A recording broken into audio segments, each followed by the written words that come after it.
Hurmatli obunachilarim, assalomu alaykum. Salomatmisizlar? Bugun endi mana bu yerda 1 gektar nima yerim bor. 1 gektar.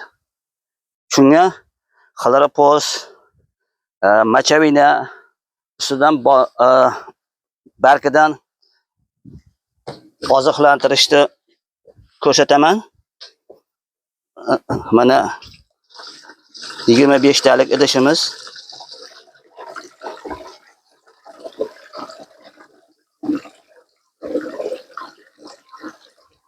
Shunga bitta mana setkasida 1 setka machavina.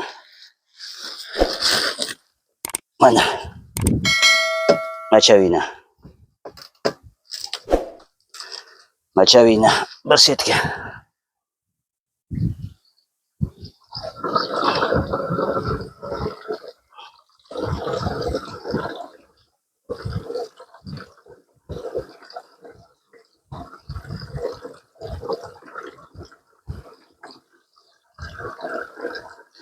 Endi xloropoz, mana bu xloropozni o'zi ustob bo'yicha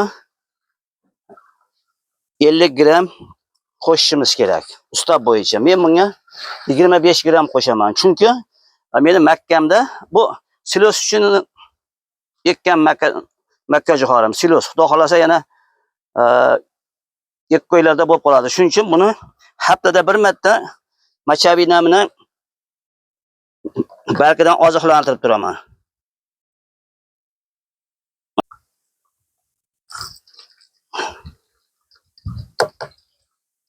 Yigirma 25 gram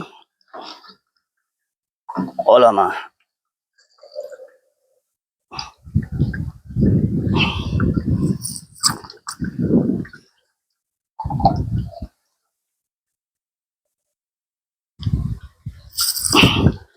Ana.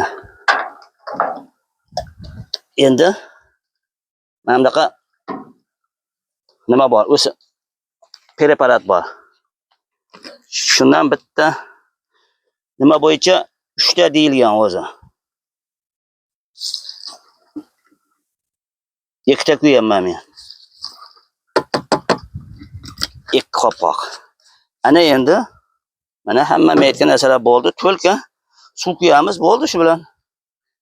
25 litr suv.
Hurmatli obunachilarim, bo'lmasam salomat bo'lasizlar, ha?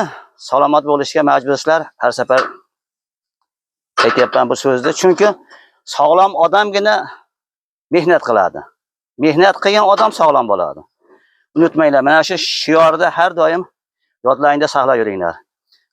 Bo'lmasam sizlar bilan xayrlashaman. Mana sepish nimalarning jarayonlarini ko'rsatdim.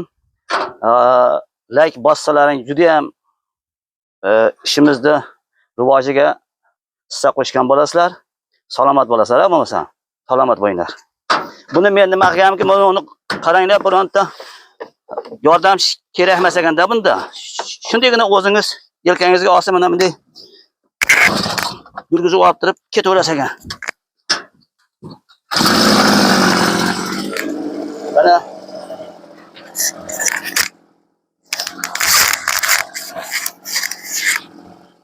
mana bo'ldi, qarang. Bunday nima qaytda bor bunaqa texnika. Xitoylarga bir xil vaqtda rahmat ham aytib qo'yamiz.